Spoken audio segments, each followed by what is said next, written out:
Hello, good evening students. Good evening ma'am. आज के इस इंग्लिश क्लास में हम कंटिन्यू करेंगे प्रपोजिशंस टॉपिक। ठीक है, तो सबसे पहले देख लेते हैं कि प्रपोजिशंस क्या होते हैं।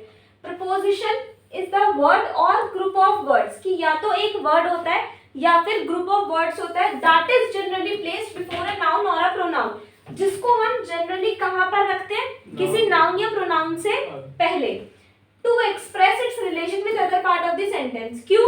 जो सेंटेंस का दूसरा पार्ट है उससे उस नाउन का या प्रोनाउन का क्या रिलेशन है, जो भी सेंटेंस में जो सब्जेक्ट है उसका दूसरे पार्ट से क्या रिलेशन है। ठीक है, द नाउन और pronoun used with the preposition is called its object. और जब हम किसी नाउन और प्रोनाउन को किसी प्रपोजिशन के साथ यूज कर लेते हैं तो वो उसका ऑब्जेक्ट बन जाता है। ठीक है, जैसे I am coming from Delhi, तो ये तो एक सेंटेंस का फर्स्ट पार्ट है और ये सेकंड पार्ट है। जैसे मैं दिल्ली से आ रहा हूँ, कहाँ से आ रहा हूँ, तो I am coming from Delhi. Delhi क्या हो गया इसमें, दिल्ली इज ए नाउन। और अभी बताया कि जब हम नाउन और प्रोनाउन के साथ किसी प्रपोजिशन का यूज करते हैं तो वो क्या बन जाता है, ऑब्जेक्ट बन जाता है। ठीक है, तो फ्रॉम क्या है, प्रपोजिशन है। क्यों? क्योंकि वो हम किसी नाउन या pronoun, Delhi is a noun और नाउन से पहले हमने प्रपोजिशन का यूज किया to show the relation of this part of the sentence with this part of the sentence. So from is a preposition. Second, Ram depends on you. Ram तुम पर निर्भर है, तुम पर निर्भर है। किस पर निर्भर है, तुम पर। On, ये क्या है, on तो preposition है, pronoun is you। जैसे ये दिल्ली नाउन था, you is a pronoun, पता है ना ये तो। Delhi, name of any creature, place or thing is called a noun. Pronoun, 4 types of pronoun: subjective, objective, reflexive and possessive. Subjective जो subject पे यूज होते हैं, possessive जो ये बताते हैं कि चीज किसकी है, your, her, his. Third, reflexive जो अपने को रिफ्लेक्स करे, जैसे myself, herself, himself, themselves, ourself, है ना। और दूसरे कौन से होते हैं, ऑब्जेक्टिव जो ऑब्जेक्ट पर यूज होते हैं, जैसे ये हो गया। उसके बाद यू, कि जो ऑन का ऑब्जेक्ट कहलाता है, तो ये ऑन का क्या है, ऑब्जेक्ट है। कौन, क्या, यू। अब इसके बारे में अभी आगे देखो एग्जांपल, आगे एग्जांपल्स पे बात करते हैं। अब सबसे फर्स्ट जो प्रीपोजिशन है, सबसे फर्स्ट जो प्रीपोजिशन है वो है फ्रॉम। ठीक है, अब फ्रॉम का मतलब क्या होता है, से, लेकिन उसकी जो यूसेजेस है वो एक से ज्यादा हो सकती है। ठीक है, मतलब एक वर्ड का मीनिंग तो से ही है, हिंदी मीनिंग तो से ही है, लेकिन हम उसको 3 जगह यूज कर सकते हैं। कौन कौन सी जगह, फ्रॉम सम प्लेस, किसी जगह से, विद पॉइंट ऑफ टाइम, किसी समय से, ठीक है, कल से, परसों से, फ्रॉम एनी सोर्स, किसी सोर्स से, किसी सोर्स से कोई चीज मिलना। समझ में आ गया, तो किस किस से, from some place, point of time and from any source. So these 3 usages. ठीक है, अब from some place का हम एग्जांपल देखते हैं। I am coming from Dehradun, मैं कहाँ से आ रहा हूँ, देहरादून से। तो ये देहरादून क्या है, ये प्लेस है, जगह से। ठीक है, दूसरा I will work from tomorrow, मैं कल से काम करूंगा, कब से, कल से। तो from ये क्या है, प्रपोजिशन, और tomorrow क्या है, टाइम, टाइम हो गया ना। और उसके बाद जो थर्ड वाला है वो क्या है, आई हियर्ड इट फ्रॉम राम, मैंने ये राम से सुना। किससे सुना, राम से। तो राम क्या है, सोर्स। मैंने ये बुक से देखा, किससे देखा, बुक से। तो बुक क्या है, सोर्स है। मैंने ये मोबाइल में देखा, तो मोबाइल क्या है, सोर्स है। सोर्स मतलब हिंदी में इसको स्रोत बोला जाता है, कि जहां से आपको जो चीज मिल रही है, कहां से मिल रही है। ठीक है, तो with point of time, from some place and from any source. तो there are 3 usages of from. समझ में आ गया, ये हो गया फ्रॉम का यूज। नेक्स्ट, ये इंपॉर्टेंट है, देखो अब ऑफ लिखा हुआ है। अब ऑफ का मतलब भी क्या होता है, ऑफ का मतलब भी क्या है, से। फ्रॉम का भी से था, लेकिन इसका मतलब ये नहीं है कि जहां पर हम फ्रॉम लगा सकते हैं वहां पर ऑफ भी लगा सकते हैं। नहीं, बिल्कुल भी नहीं, इंग्लिश में ऐसे नहीं होता। हिंदी में तो से का मतलब से ही है, लेकिन इंग्लिश में से का मतलब है तो से ही, लेकिन वर्ड्स अलग अलग बनाए हैं। अब फ्रॉम का मतलब आपको समझ आ गया, किसी जगह से, टाइम से, या फिर किसी सोर्स से। लेकिन ऑफ का मतलब क्या होता है, किसी सतह से अलग होना, to leaving a surface, to leaving a surface, ये इसका यूज है। अब यहाँ पर देखो क्या लिखा हुआ है, it may be a pen leaving the surface, क्या हो सकता है, चाहे पेन, मैंने पेन को यहाँ से उठा लिया तो पेन ने जो वो पेपर या जो भी वो सरफेस था वो छोड़ दिया। Of table while being picked up, a monkey leaving the surface of a tree, ये हो सकता है कि मंकी ने ट्री का सरफेस छोड़ा, किसी सरफेस को छोड़ना, समझ में आ रहा है। While jumping from there be leaving the surface of a vehicle, हम लोग व्हीकल का सरफेस छोड़ते हैं, जैसे मैं गाड़ी से उतर रही हूँ तो उसके लिए वर्ड यूज होता है get off. Get off, get off का यूज होता है किसी व्हीकल से उतरना, तो मैं गेट ऑफ कर रही हूँ, मैं जो गाड़ी पे बैठी हूँ मैं उसकी सरफेस को छोड़ रही हूँ, ठीक है। व्हाइल गेटिंग ऑफ, और प्लेन जो एरोप्लेन है वो क्या करता है, टेक ऑफ करता है, टेक ऑफ लिखा है ना, एयरपोर्ट से टेक ऑफ करता है, तो टेक ऑफ मतलब उसने सरफेस छोड़ दिया।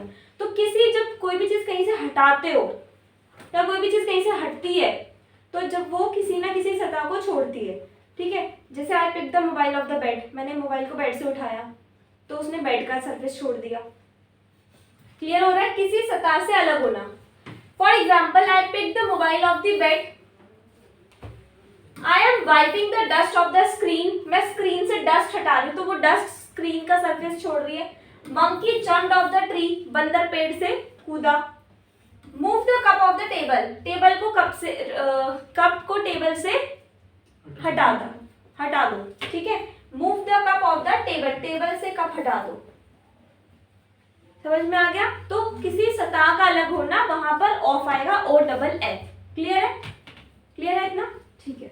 नेक्स्ट नंबर 3, नंबर 3 क्या है, नंबर 3 क्या है, सिंस।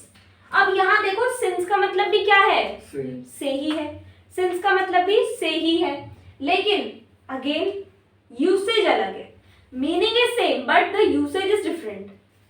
सिंस का यूज कहाँ होता है, it is used for point of time, ये इसका बहुत इंपॉर्टेंट है, ये हमने टेंसेस में भी देखा था, सिंस और फॉर। सिंस का यूज कहाँ होता है, पॉइंट ऑफ टाइम के साथ, पॉइंट ऑफ टाइम। एग्जाम्पल के लिए since 2 AM, 2 PM, 2 o'clock, 3 o'clock, अगर ये टाइम दे रखा है तो since आएगा। since 1998, 2005, 2009, 2012, किसी पर्टिकुलर ईयर गिवन है, ईयर के बारे में दे रखा है तो भी since आएगा। since Monday, Tuesday, Wednesday, Thursday and so on, since Sunday, since morning, afternoon, night, evening, since yesterday, since day before yesterday, since childhood, since birth, ठीक है। तो it is use with point of time when the sentence is in continuous form, ये point of time के साथ आता है जब sentence continuous form में होता है। Present perfect continuous, past perfect continuous, future perfect continuous. Clear हो रहा है। Example, I have been working since morning, मैं मॉर्निंग में सुबह से काम कर रहा हूँ, I have been working since morning. He has been trying since Monday, वो मंडे से कोशिश कर रहा है, he has been trying since Monday. अब यहाँ पर ही के साथ क्या है, हैज, क्यों, क्योंकि he is a third person singular, और आई के साथ क्या है, have, because I is a first person. Clear. Next we have for. Next for, again for का मतलब भी क्या है, फॉर का मतलब भी जो फर्स्ट है वो क्या है, से, सेकेंड है के लिए, और थर्ड है किसी चीज के बदले कुछ, for exchange. So say, for is used for duration of time. Since और फॉर दोनों का मतलब टाइम के साथ ही है, लेकिन सिंस को हम पॉइंट ऑफ टाइम के साथ यूज करते हैं, बट फॉर को हम ड्यूरेशन ऑफ टाइम के साथ यूज करते हैं, फॉर को ड्यूरेशन ऑफ टाइम के साथ यूज करते हैं when the sentence is in continuous form, जब सेंटेंस कॉन्टिन्यूअस फॉर्म में होता है, ठीक है, जब सेंटेंस कॉन्टिन्यूअस फॉर्म में होता है। अगेन वही present perfect continuous, past perfect continuous, future perfect continuous. For example, for 2 seconds, duration है ना 2 second, 2 minutes, 2 hours, 2 days, 2 weeks, 2 months, 2 years, 2 centuries, for a long, काफी देर से, तो ये भी एक ड्यूरेशन है, कुछ देर से, for a while, for many days, for many hours, for many months, for many years, क्या है, ड्यूरेशन है। समझ में आ रहा है। एग्जाम्पल देखेंगे, I have been studying for 2 hours, मैं 2 घंटे से पढ़ रहा हूँ। He has been trying for many days, वो कई दिनों से कोशिश कर रहा है, ठीक है। लास्ट में क्या आ रहा है, तो रहा मतलब continuous. Clear. Number 2, second usage of for is for any purpose, किसी पर्पस के लिए, किसी के लिए। आई डिड इट फॉर यू, मैंने ये तुम्हारे लिए किया, ठीक है। I am doing hard work only for you, मैं इतनी मेहनत सिर्फ आपके लिए कर रही हूँ, तो के लिए। He came to me for money, वो मेरे पास पैसों के लिए आया। I did it for you, ये मैंने तुम्हारे लिए किया। Number third usages for exchange, किसी के बदले कुछ और, जैसे I gave a mobile for ₹500, मैंने ये मोबाइल 500 में दिया। I gave a mobile for ₹500, ₹4, amount से पहले आ जाता है। He bought a pen for ₹5, उसने ये पेन 5 रुपए में खरीदा, ठीक है। तो समझ में आ गया आपको, ये फॉर समझ में आ गया। We have done from, off, since and for. Next, in. Now there are how many usages of in? 1, 2, 3. इनका मतलब क्या होता है? में, लेकिन हम इनको कहाँ लगा रहे हैं? टाइम के साथ लगा रहे हैं। उसके बाद भी फिर दोबारा से क्या है? में, लेकिन हम कहाँ लगा रहे हैं? विथ लार्ज प्लेसेस, ठीक है, लार्ज प्लेसेस। थर्ड में क्या है? में, कहाँ लगा रहे हैं? इन सम ऑब्जेक्ट, किसी ऑब्जेक्ट में। तो इनके कितने यूसेजेस होते हैं? 3 यूसेजेस। नंबर 1 टाइम के साथ, number 2 large places, number 3 in some object, किसी ऑब्जेक्ट के अंदर, ठीक है। टाइम इन 2 ईयर्स, 2 साल में। इन 1 डे, एक दिन में। इन 2006, 2012, in summer, morning, evening, winter, in any month, January, February, March, April, in January. I was born in January, मैं जनवरी में पैदा हुआ, ठीक है। I was born in January, देखो सेंटेंस में लिखा हुआ, I was born in January. He will come home in 2015, वो 2015 में घर आएगा। I left the company in June 2009, मैंने जून 2009 में कंपनी छोड़ दी। I will leave in half an hour, मैं आधे घंटे में निकलूंगा। I leave in half an hour, ठीक है। समझ में आ रहा है? ये क्या हो गया? टाइम के साथ, ये टाइम के एग्जाम्पल्स हो गए। नेक्स्ट आता है जो बड़ी जगह होती है ना, जैसे कंट्री हो गई, जैसे सेल्फ इंट्रोडक्शन जब हम किसी को देते हैं तो उसमें हम बोलते हैं I am a resident of, for example Sadiq Nagar, new Delhi, ठीक है। तो जब बड़ी जगह है, जैसे I live in Delhi, I live in Delhi at Sadiq Nagar, बड़ी जगह है तो इन आएगा। I live in India, I live in Delhi. और छोटी जगह है, जैसे दिल्ली तो बड़ी है और उसके अंदर जो जगह है कोटला, साउथ एक्स, ये क्या है? छोटी हो गई ना उसके मुकाबले, तो उसके लिए क्या आ जाएगा? एट। तो जो स्मॉल प्लेसेस, जैसे लार्ज प्लेसेस के साथ तो इन आता है, स्मॉल प्लेसेस के साथ क्या आएगा? एट आएगा, ठीक है। जैसे कंट्री, सिटी, टाउन, इनके नेम के साथ क्या आएगा? इन आएगा। I live in Delhi, he will study in America, वो अमेरिका में पढ़ाई करेगा, तो America is a large city, country. Number 3 in some object, जैसे in jug, in book, in mobile. I found no song in this mobile, इस mobile में मुझे कोई सॉन्ग ही नहीं मिला। We have read it in book, हमने ये किताब में पढ़ा है। We have read it in book, हमने ये किताब में पढ़ा है, ठीक है। समझ में आ गया? कितने यूसेज होते हैं? 3। जगह कैसी? बड़ी। In some object and with time. Next is into. अब देखो इनका मतलब भी में है, पर यहाँ इनटू का मतलब भी क्या है? में, लेकिन मोशन। एग्जाम्पल के साथ बताती हूँ। अभी मैं इस रूम के अंदर हूँ तो I am in the room, मैं रूम में हूँ। बट मैं रूम में आ रही हूँ तो I am coming into the room, मैं रूम में आ रही हूँ। मैं अभी मोशन में हूँ, अभी मैं हूँ नहीं, जा रही हूँ, रास्ते में हूँ। तो क्या हो जाएगा? इन और इनटू में ये डिफरेंस है, ठीक है। अगर कोई चीज मोशन में है, मोशन समझते हो ना, गतिशील अवस्था, तो इनटू आएगा, लेकिन एग्जैक्टली उस पोजीशन में पहुंच चुकी है तो इन आएगा, ठीक है। pour the coffee into the cup, coffee को कप में डालो, तो कॉफी की जब कप में जाएगी तो coffee is in the motion. He is going into the room, वो कमरे में जा रहा है, he is going into the room, ठीक है। नेक्स्ट, ये इनटू का एक ही सिंगल यूज है इनटू का। उसके बाद है बिफोर। अब देखो आप सभी को पता है कि बिफोर का मतलब क्या होता है? बिफोर का मतलब क्या होता है? पहले। बट ये नहीं पता होगा कि बिफोर का मतलब सामने भी होता है। Example, I am standing before you, I am standing before you, मैं आपके एकदम सामने खड़ी हुई हूँ, ठीक है। इसका दूसरा वर्ड इन फ्रंट ऑफ, जैसे इन फ्रंट ऑफ होता है, इन फ्रंट ऑफ मतलब के सामने, वैसे ही बिफोर भी होता है।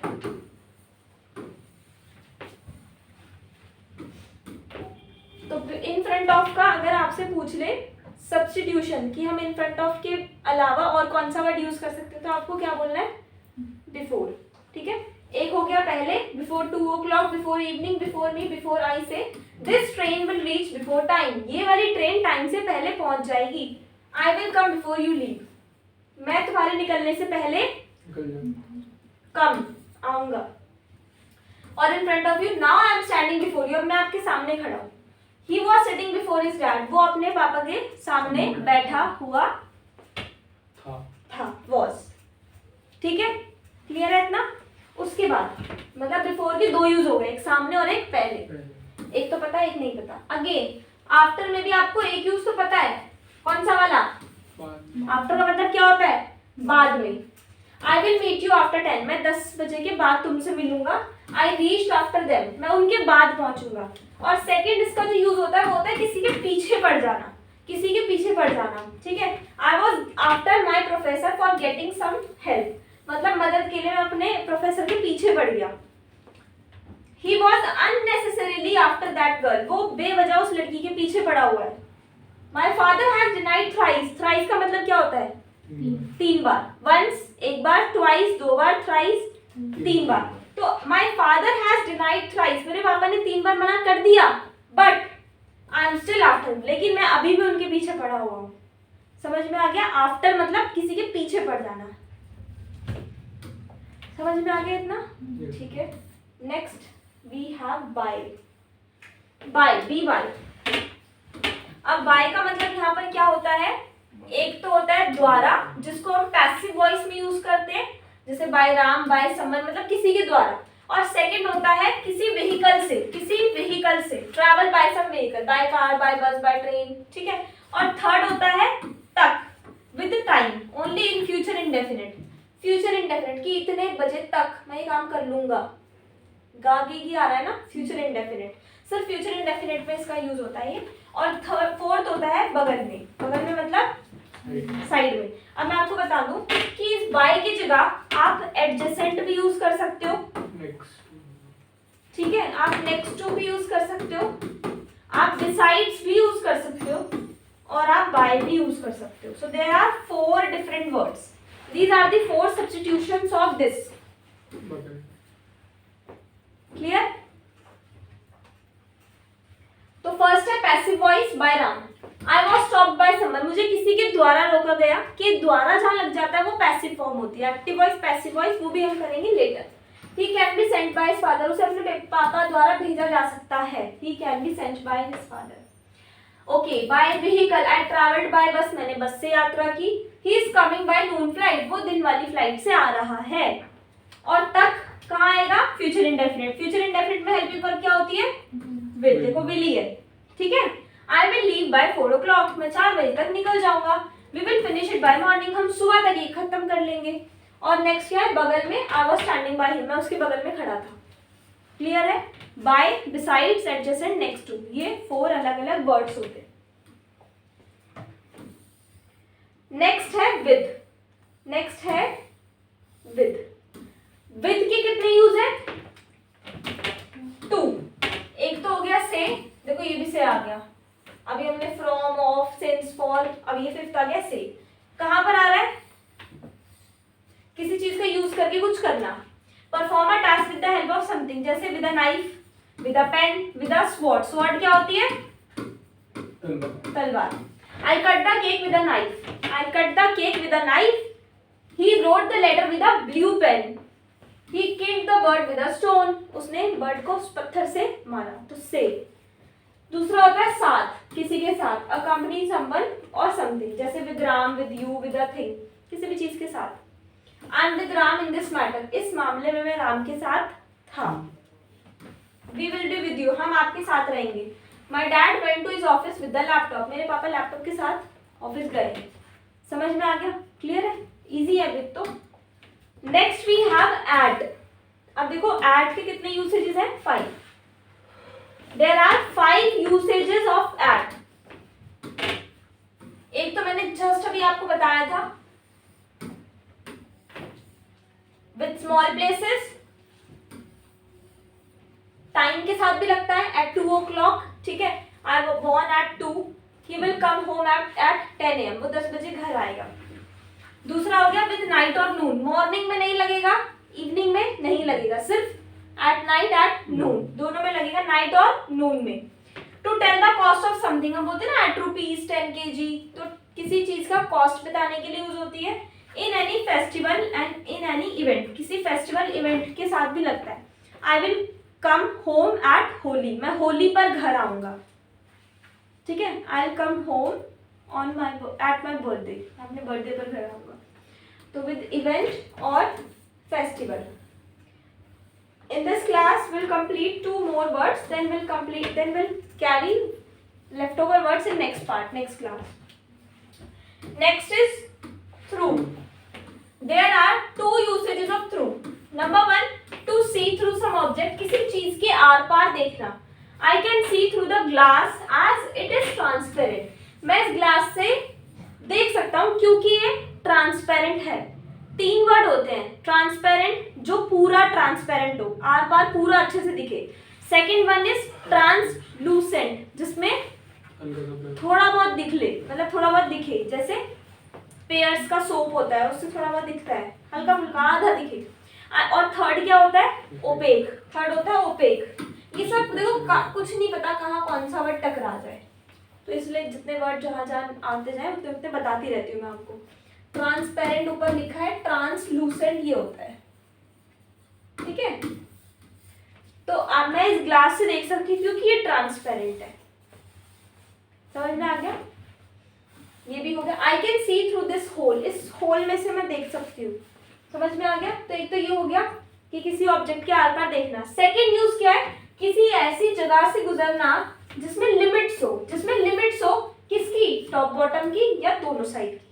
लिमिट मतलब जो ऊपर नीचे या चारों तरफ से बंद हो, ठीक है। किसी ऐसी चीज से गुजरना, जैसे पाइप बंद है ना चारों तरफ से, गली इधर से बंद है, नीचे से भी बंद है, ठीक है। I was passing through a street, तो वहां पर थ्रू आ गया। We went through the underground way, underground way से हम जा रहे, तो वो तो बंद ही है चारों तरफ से, है ना। Water is passing through the pipe, water is passing through the pipe, पानी पाइप से गुजर रहा है। समझ में आ गया थ्रू का use? Next and last for today is beyond. Beyond के कितने यूज है? 2। एक तो के पार जो दिख ना रहा हो, और दूसरा होता है to see something that is abstract, neither touch और हियर और सी, मतलब एब्स्ट्रैक्ट जो होता है जिसको हम देख नहीं सकते, टच नहीं कर सकते, एब्स्ट्रैक्ट नाउन, है ना। तो सबसे पहले है वेरी फार नॉट विजिबल। जैसे मान लो ये दीवार है, इसके पीछे एक टेबल रखी है, दिख रही है आपको? टेबल दिख रही है बट है, तो there is a table beyond this wall, है पर दिख नहीं रही। एक पहाड़ है, एक माउंटेन है, इसके पीछे एक मंदिर है, दिख रहा है लेकिन है। There is a temple beyond this mountain, ठीक है। बियॉन्ड मतलब दूर, के पार, इसके पार, लेकिन दिख नहीं रहा। और सेकंड, किसी ऐसी चीज के पार जिसे छू नहीं सकते, देख नहीं सकते, जैसे यूनिवर्स, लव, हेट, मनी, ठीक है। There is something beyond this universe, इस यूनिवर्स के पार कुछ तो है। समझ में आ रहा है? तो ये थी आज की क्लास। आज हमने क्या क्या देखा?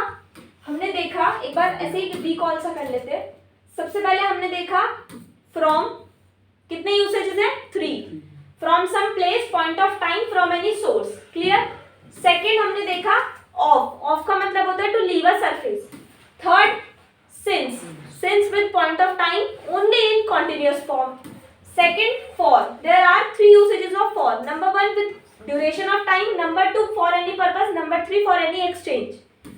Fourth, in, there are 3 usages of in. Number 1 time, number 2 large places, number 3 in some object. Into motion में होना, ठीक है। Before there are two usages, पहले और सामने, in front of. After two usages, बाद में और पीछे पड़ जाना किसी के। By how many usages, 4। Passive voice, vehicle तक, only in future indefinite and बगल में, साइड में, next to, adjacent, besides and by. Then with, से किसी चीज से और किसी के साथ। At, with point of time, with small places, with night or noon, to tell the cost of something in any festival or event. And then through, to see through some object, किसी ऐसी चीज से देखना जो पारदर्शी हो, और किसी ऐसी चीज से गुजरना जो ऊपर नीचे साइड से बंद हो। एंड लास्ट, beyond, दूर पर दिख ना रहा हो, किसी चीज के पार पर दिख ना रहा हो, और ऐसी चीज के पार जिसे हम छू नहीं सकते, देख नहीं सकते, that is abstract. Okay, this is the part 1 of preposition. Thank you so much.